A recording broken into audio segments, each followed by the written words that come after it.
أعوذ بالله من الشيطان اللعين الرجيم. بسم الله الرحمن الرحيم.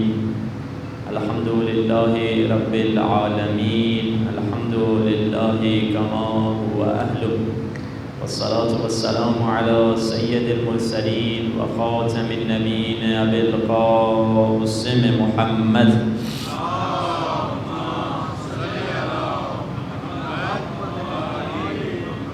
وآله الطيبين الطاهرين المعصومين، واللعنة دائمة على أعدائهم أجمعين من الآن إلى لقاء يوم الدين.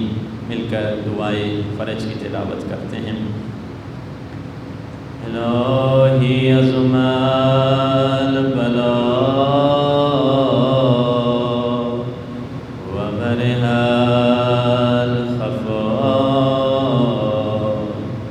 وانكشف الغطاء وانقطع الرجاء وضاقت الأرض ومنعت السماء وأنت المستعان وإليك المشتكى وعليك المعول بالشدة والرخاء. اللهم صل على محمد وآل محمد أولي الأمر الذين فرضت علينا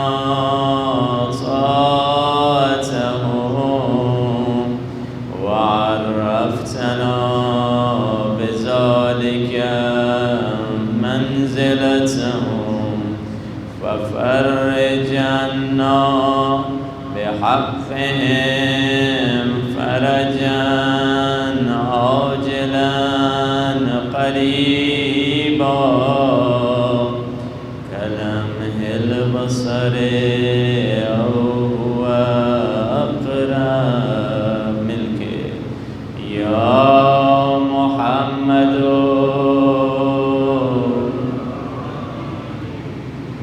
يا علي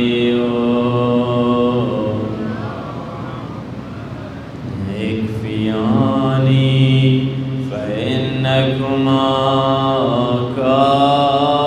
كافيان وانصراني فإنكما ناصران. يا مولانا يا صاحب الزمان الغوث أدركني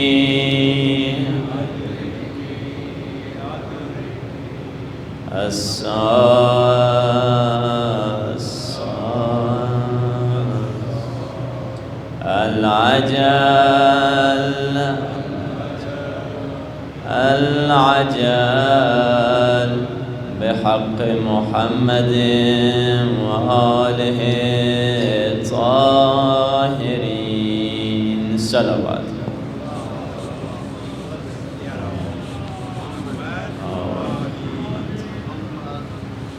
أما بعد، فقد قال الله سبحانه وتعالى في كتابه المجيد وفرقانه الحميد وقوله الحق وهو أصدق الصادقين. بسم الله الرحمن الرحيم.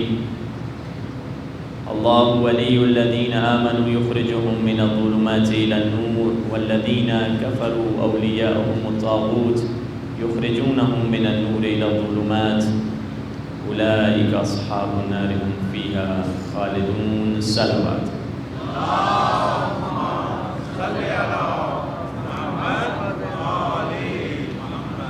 خداوند متعال نے انسانیت کی ہدایت کے لیے 4 آسمانی کتابیں بھیجیں: توریت، انجیل، زبور اور قرآن. اور قرآن کے ساتھ خدا نے 14 صحیفے انسانیت کی ہدایت کے لیے بھیجے، 114 صحیفے انسانیت کی ہدایت کے لیے بھیجے۔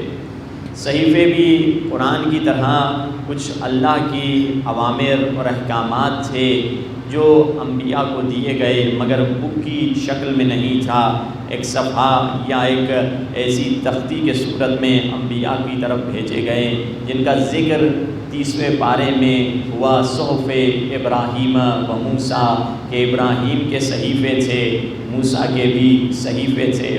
اب جو کچھ ان 114 صحیفوں میں ہے وہ 4 کتابوں میں مل جائے گا، یعنی 114 صحیفوں کو سمرائز کیا جائے، خلاصہ کیا جائے تو 4 کتابیں بنتی ہیں، اور جو ان 4 کتابوں میں ہے وہ قرآن مجید میں مل جائے گا۔ 4 کتابوں کا خلاصہ سمری قرآن مجید ہے، اور جو کچھ قرآن مجید میں ہے وہ قلب قرآن سورہ یاسین میں موجود ہے، اور جو کچھ سورہ یاسین میں موجود ہے وہ قرآن کی پہلی سورہ سورہ الحمد میں موجود ہے، اور جو کچھ سورہ الحمد میں موجود ہے وہ بسم اللہ الرحمن الرحیم میں موجود ہے، اور جو کچھ بسم اللہ میں موجود ہے وہ بسم اللہ کے بے کے نقطے میں موجود ہے، اور علی نے فرمایا انا نقطۃ تحت بائے بسم اللہ الرحمن الرحیم، میں ابو طالب کا بیٹا بسم اللہ کے بے کا نقطہ ہوں۔ یہ وہ یعنی کہا سورہ یاسین میں وَكُلَّ شَيْءٍ أَحْصَيْنَاهُ فِي إِمَامٍ مُبِينٍ، ہم نے سارا علم امام مبین کو عطا کر دیا ہے، اولین اور آخرین کا پورا علم امام کے پاس ہے۔ اب دیکھیے علی اور قرآن کی دوستی ایسی ہے کہ رسول اللہ نے فرمایا علی مع القرآن والقرآن مع علی، علی قرآن کے ساتھ ہیں، قرآن علی کے ساتھ ہیں۔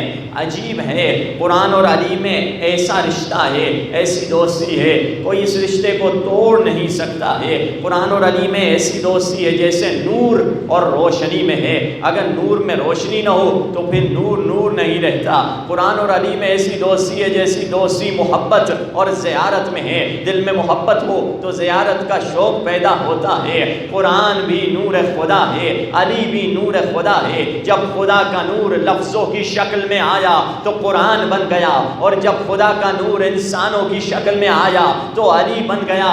لفظ بدل کر کہوں، علی اگر کتابوں میں چلا جائے تو قرآن ہے، قرآن اگر انسانوں میں چلا آئے تو علی ہے۔ یہ وہ علی ابن ابی طالب قرآن مجسم ہے۔ یہ دو الگ حقیقتیں نہیں ہیں، ان کی شکل الگ ہے، وہ صامد قرآن ہے تو یہ ناطق قرآن ہے۔ اکثر محرم جب شروع ہوتا ہے ہر دفعہ اس کا جواب ممبر سے دیا بھی جاتا ہے، مگر چونکہ دشمن اس چیز پہ حساس ہے، بار بار اکثر جوان، کیونکہ آج کل سوشل میڈیا کا زمانہ ہے، کئی ایسے لوگ ہیں جو اہل بیت کی محبت کا دعویٰ کرتے ہیں، ہمارے جوانوں کو سنتے ہیں، پھر وہ غلط عقیدے بھی بیچ میں دے دیتے ہیں۔ اب ان میں سے اکثر جوان ہمارے اکثر کہتے ہیں کہ بلا کچھ رشتہ دار اس طرح کہہ رہے ہیں، کچھ جوان کہہ رہے ہیں، اکثر اعتراض ہوتا ہے جو محرم کے ایام میں بڑے اعتراضات ہم پر ہوتے ہیں، ان میں سے ایک مشہور اعتراض وہی یا علی مدد کا اعتراض ہے۔ ہم یا اللہ مدد کیوں نہیں کہتے، یا علی مدد کیوں کہتے ہیں، یا اللہ مدد کیا یا علی مدد سے ٹکرا رہا ہے، تم علی کو اللہ کو چھوڑ کر علی سے کیوں مانگ رہے ہو، اللہ سے کیوں نہیں مانگتے۔ ایاک نعبد و ایاک نستعین کی آیت لائی جاتی ہے کہ اللہ ہی کی عبادت کرتے ہیں، اللہ ہی سے مدد مانگتے ہیں، کسی اور سے مدد کیوں نہیں مانگتے۔ ارے اگر کسی سے مدد نہیں مانگنا تھا تم سارے دنیا کے کام خود ہی کر لیتے، نہ ڈاکٹر سے مدد مانگتے، نہ انجینئر سے مدد مانگتے، نہ ماں سے مدد مانگتے۔ یہ ساری مدد لوگ جو تمہیں کر رہے ہیں، اگر مدد مانگنا شرک ہے تو تمہاری پوری زندگی تباہ ہو جائے گی، کچھ کر نہیں پاؤ گے۔ تو وہ کہتے ہیں نہیں ہم ان کو اللہ سے اوپر نہیں مانتے، یہ جو مدد ہے دنیاوی اللہ سے اوپر نہیں ہے۔ تو ہم نے کہا کب؟ ہم نے کہا علی اللہ سے اوپر ہیں، علی بھی تو اللہ کے اختیار سے مدد کرتے ہیں، علی کو اتھارٹی اللہ ہی نے دی ہے، علی کو اختیار اللہ ہی نے دیا ہے۔ دیکھیے اگر خدا کی چوڑائی میں علی کو کھڑا کر دیا جائے یہ شرک ہے، مگر خدا کی لمبائی میں علی کو کھڑا کر دیا جائے یہ شرک نہیں ہے۔ فرق کیا ہے لمبائی چوڑائی میں؟ چوڑائی میں ادھر یہ کہ دائیں طرف خدا ہے، آپ خدا کو چھوڑ کر علی سے مانگ رہے ہیں، ہاں یہ شرک ہے، یہ غلط طریقہ ہے۔ یا آپ نے خدا کی توحید کی چوڑائی میں کسی کو کھڑا نہیں کر سکتے، مگر اگر لمبائی میں کھڑا کر دیں کہ اوپر خدا ہے، پھر نبی ہیں، پھر علی ہیں، علی کو جو فیض ملتا ہے نبی سے ملتا ہے، نبی کو جو فیض ملتا ہے وہ خدا سے ملتا ہے، ان کو اللہ نے اختیار دیا ہے، یہ عین توحید ہے۔ اعتراض کرنے والا مسلمان 14 صدیاں گزر گئیں، لمبائی اور چوڑائی کے فرق کو سمجھ نہیں پایا ہے کہ ہم لمبائی اور چوڑائی میں مانتے ہیں یا لمبائی میں مانتے ہیں، طول میں مانتے ہیں یا عرض میں مانتے ہیں۔ آئیے قرآن سے پوچھ لیں کہ عالی مدد کے بارے میں کیا قرآن کیا کہتا ہے۔ حضرت عیسیٰ ہیں اپنے اصحاب سے کہہ رہے ہیں من انصاری الی اللہ، اے میرے حواریوں کون ہے جو اللہ کی طرف ہو کر میری مدد کرے، میری نصرت کرے۔ حضرت عیسیٰ کسے کہہ رہے ہیں؟ اپنے صحابیوں سے کہہ رہے ہیں۔ اور قرآن میں کہیں خدا نے نہیں کہا ابراہیم تو نے بدعت کی ہے، ابراہیم تو نے شرک کیا ہے، کہیں حدیث میں رسول اللہ نے یہ نہیں کہا ابراہیم سے غلطی ہو گئی، ابراہیم اپنی قوم سے مدد مانگ رہے ہیں۔ عجیب ہے، حضرت عیسیٰ اپنی قوم سے مدد مانگ رہے ہیں، حضرت عیسیٰ کہہ رہے ہیں کہ من انصاری الی اللہ، اے میرے حواریوں کون ہے جو اللہ کی طرف ہو کر میری مدد کرے۔ حضرت عیسیٰ کس سے مدد مانگ رہے ہیں؟ عام مومنوں سے مدد مانگ رہے ہیں۔ ہم کس سے مدد مانگتے ہیں؟ ہم امیر المومنین سے مدد مانگ رہے ہیں۔ ہم عام مومنوں سے کہاں مدد مانگتے ہیں؟ تبھی تو کہا شاعر نے کیا خوبصورت ہری ہو کر میری شاخ تمنا اور ہلتی ہے۔ توجہ تو ہے نا عزیزان محترم، ہری ہو کر میری شاخ تمنا اور ہلتی ہے، عقیدت کے چمن میں ہر کلی یک لخت کھلتی ہے۔ ہری ہو کر میری شاخ تمنا اور ہلتی ہے، عقیدت کے چمن میں ہر کلی یک لخت کھلتی ہے۔ خدا برحق ہے صحیح لیکن پریشانی کے عالم میں علی کا نام لینے سے بڑی تسکین ملتی ہے۔ یہ امیر المومنین سے مدد مانگنے کا حکم ایک آیت آپ نے سن لی، اللہ نے دیا۔ دوسری آیت سن لیجئے، پھر مجلس کے اگلے مرحلے کی طرف جاؤں گا۔ حضرت وہ کب واقعہ ہے؟ قرآن میں خدا کہہ رہا ہے وَأَنزَلْنَا الْحَدِيدَ فِيهِ بَأْسٌ شَدِيدٌ، ہم نے آسمان سے لوہے کو نازل کیا جس میں شدید لڑائی ہے، وَمَنَافِعُ لِلنَّاسِ، اور لوگوں کے لیے بڑے فائدے ہیں۔ اب کوئی غیر مسلمان ہم پہ اعتراض کرے گا بھائی لوہا زمین کہاں سے نکلتا ہے؟ زمین سے نکلتا ہے۔ تمہارا قرآن کہہ رہا ہے ہم نے لوہے کو آسمان سے نازل کیا جیسے بارش نازل ہوتی ہے، وہاں کہا آسمان سے ہم نے بارش کو نازل کیا، ادھر کہا آسمان سے ہم نے لوہے کو نازل کیا۔ ارے قرآن غیر سائنٹیفک بات کر رہا ہے، یہ کوئی پرانی غلط کتاب ہے۔ تو اب مسلمانوں نے کیا جواب دیا کہ ہاں ٹھیک ہے ہم جانتے ہیں زمین سے لوہا نکلتا ہے، آسمان سے لوہا نہیں نکلتا، مگر تاریخ میں ایک ایسا لوہا تھا جو آسمان سے نازل ہوا جو زمین سے نہیں نکلا۔ وہ کون سا لوہا تھا؟ مسلمانوں اور کافروں کے درمیان جنگ چل رہی تھی، مسلمان رسول اللہ کو چھوڑ کر چلے گئے، علی کی تلوار ٹوٹ گئی، علی ٹوٹی ہوئی تلوار سے نبی کا ایسے طواف کر رہے تھے جیسے پروانہ شمع کا طواف کیا کرتی ہے، اور علی کہتے چلے جا رہے تھے یا رسول اللہ پوری دنیا چھوڑ دے، میں علی ابو طالب کا بیٹا آپ کو چھوڑنے والا نہیں ہوں۔ خدا نے فرشتوں سے کہا دیکھو کیسے میرا علی میرے نبی کی حفاظت کر رہا ہے۔ حوروں نے جنت چھوڑ دی، علی کے جنگ کا نظارہ دیکھ رہے ہیں۔ ایک مرتبہ آسمان سے جبریل نازل ہوئے اور ایک صدا گونجی شاہ مرداں شیر یزداں قوت پروردگار، لا فتح الا علی، لا سیف الا ذوالفقار، لا فتح جوان ہے ہی نہیں سوائے علی کے، کوئی جوان نہیں۔ وہ جوان تو بھاگ رہے تھے نا، ایک جوان اتنا بھاگ گئے کہ انہیں پتہ نہ چلا، 2-3 گاؤں آگے چلے گئے، تو 2-3 دن کے بعد واپس آئے، رسول نے کہا میاں بہت آگے چلے گئے تھے. کہا یا رسول اللہ میری جوانی ہے, میرا بڑھاپا ہے, گھوڑے کی جوانی ہے, وہ لے گیا تھا, میں تو نہیں گیا تھا, وہ تو سب مولا کو چھوڑ کر چلے گئے. تو اب اس وقت جب یہ جبریل لے کر ندا پہنچے, اب یہاں پہ ایک اہل تسنن کے عالم ہیں جن کا نام اسی بر صغیر کے ہیں, شاہ محدث حق دہلوی, بڑا نام ہے اہل تسنن میں. وہ اپنی کتاب, پرانے زمانے میں کتابیں فارسی میں لکھی جاتی تھیں, وہ اپنی سیرت کی کتاب میں لکھتے ہیں کہ رسول اللہ نے اس موقع پر جب سب چھوڑ کر چلے گئے تھے, علی تنہا رہ گئے تھے, رسول تنہا تھے, سارے مسلمان چھوڑ کے چلے گئے تھے, رسول اللہ نے اس وقت ایک جملہ مولا علی سے کہا. کیا جملہ کہا؟ یا علی مرا از ان جماعت نگہدار, حق نصرت بجا آور کہ وقت نصرت اس. 3 جملے رسول اللہ نے کہے, یا علی مجھے ان لوگوں سے بچاؤ, مدد کا حق ادا کرو کہ مدد کرنے کا حق ہے. ان 3 جملوں کو اگر مختصر کیا جائے, رسول اللہ نے وہی تو کہا تھا جو صبح شام مومن کہتے ہیں. رسول نے کہا تھا یا علی مدد, پتہ چلا یا علی مدد بدعت نہیں, انبیاء کی سنت ہے, مومنوں کی عادت ہے, یہ نبی کی سنت ہے یا علی مدد کہنا. مدد میں علی کو بلایا ہے, تبھی تو ہم کہتے ہیں وقت نزا لبوں پہ رہا یا علی مدد. میرے ساتھ ذکر یا علی مدد کہیے, وقت نزا لبوں پہ رہا یا علی مدد, اور قبر میں بھی میں کہہ اٹھا یا علی مدد. میری لحد میں وہ لمحہ بڑا عجیب تھا جب میں نے خود علی سے کہا یا علی مدد. یہ مقام امیر المومنین ہے. دشمن جانتا ہے ہماری طاقت, جوش دلانے والا جو نعرہ ہے وہ یا علی مدد کا نعرہ ہے, اسی لیے اسی پر اٹیک کرتا ہے, اسی لیے اس کو مٹانے کی کوشش کر رہا ہے. عزاداری اور امیر المومنین, تبھی تو کہا علامہ اقبال نے اسلام کے دامن میں اور اس کے سوا کیا ہے, ایک ضرب ید اللہ ہی, ایک سجدہ شبیری. جتنا کربلا نے, جیسے کربلا نے دین کو بچایا, اگر ادھر علی کی ضرب نہ ہوتی تو دین نہ بچتا, دین ختم ہو جاتا. اگرچہ ہم کربلا کو زیادہ یاد کرتے ہیں کہ کربلا کی وجہ سے دین بچا ہے, مگر خیبر میں علی نہ ہوتے تب بھی دین نہ بچتا.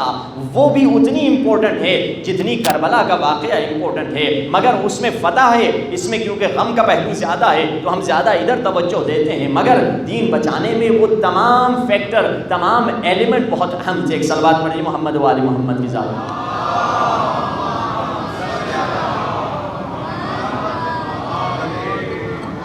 اب آئیے مجلس کے اگلے کورس یا اگلے پورشن کی طرف چلیں. کھانا کہیں تو کورس ہے, اب پورشن کی طرف چلیں کہ وہ اگرچہ میں سوالات ہم نے دیے نہیں تھے, کل ذہن سے نکل گئے, تو چلیے آج ہی لائیو سوالات پوچھ لیتے ہیں, اس سے یہ اندازہ ہو جائے گا بنا تیاری کے کس کو سوالات آتے ہیں. تو کل تو ہم نے کوئی سوال تو نہیں دیا تھا نا؟ ہاں نہیں دیا تھا, جی ہاں. تو آپ سے ایک سوال میں پوچھ لیتا ہوں کہ بچے جوان اچھا ہے وہ پارٹیسپیٹ کریں, وہ نہیں کر پائیں تو بزرگ ان کو مدد کریں. تو سوال یہ ہے, آپ سونے سے پہلے کون سا ایسا کام کر سکتے ہیں جس سے آپ کو, جس کے ذریعے سے آپ پوری قرآن کا ختمہ بھی نکال دیں اور اس کے ساتھ ساتھ اپنی پوری رات عبادت میں بھی بسر کریں اور سوتے بھی جائیں ساتھ میں. قرآن کا ختمہ بھی نکال دیں اور آپ ساتھ میں عبادت بھی کریں اور سوتے بھی جائیں. ایک بھائی نے ہاتھ اٹھایا ہے, کیا فارمولا ہے, کیا قرآن کو جلدی فر سے پڑھنا ہے یا کیا کرنا ہے کہ پورے ماشاءاللہ 1 2 3 4 5 6 بالکل کونے سے شروع کرتے ہیں. بیٹا آ جائیں, آپ ادھر آ جائیں, دیکھتے ہیں آپ کا ادھر مائک پہ, آپ مائک کام کر رہا ہے نا یہ والا, تو جن کو آتا ہے تو ذرا قریب آ کے بیٹھ جائیں تاکہ آسانی ہو. اس سائڈ پہ آ کر قریب بیٹھ جائیں, جواب دیکھتے ہیں کن کا صحیح ہے اور کن کا غلط ہے. جی ماشاءاللہ. اور چل مسئلہ نہیں, بیٹھ جائیں, ادھر ہی بیٹھ جائیں, آپ کو بعد میں بلاؤں گا. آپ آ جائیں, ان کو ادھر بیٹھ جائیں انشاءاللہ. ان کی سلامتی کے لیے ایک صلوات پڑھیں محمد والے.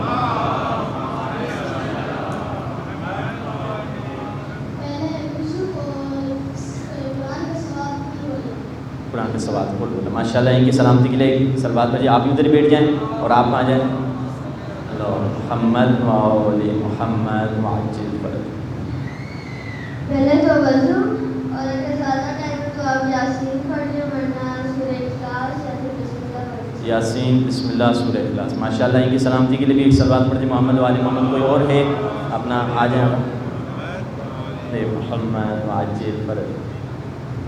وضو ہو کر سونا اور سونے سے پہلے سورہ الناس سورہ الحمد کی تلاوت کرنا. سورہ الحمد اور اخلاص اور وضو ہے. ماشاءاللہ آپ بھی ادھر بیٹھ جائیں گے. سلامتی کے لیے ایک صلوات پڑھتے محمد والے محمد.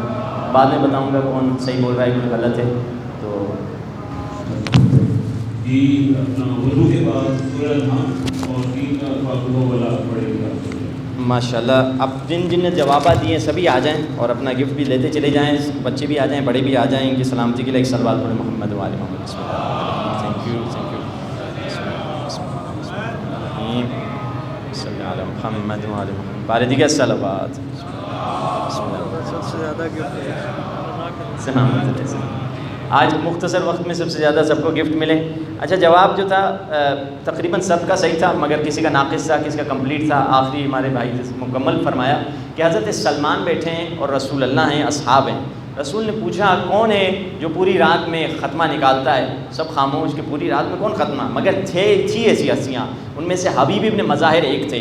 فرمایا حبیب لٹرلی الحمد سے لے کر والناس سے ایک رات میں پڑھا کرتے تھے. اور کئی علماء ایسے ہیں جو ایک دن میں یا ایک رات میں ختمہ نکال لیتے ہیں. ان میں سے جیسے آیت اللہ نوخدکی جیسی ہستیاں ہیں. مگر ہر بندہ یہ نہیں کر سکتا.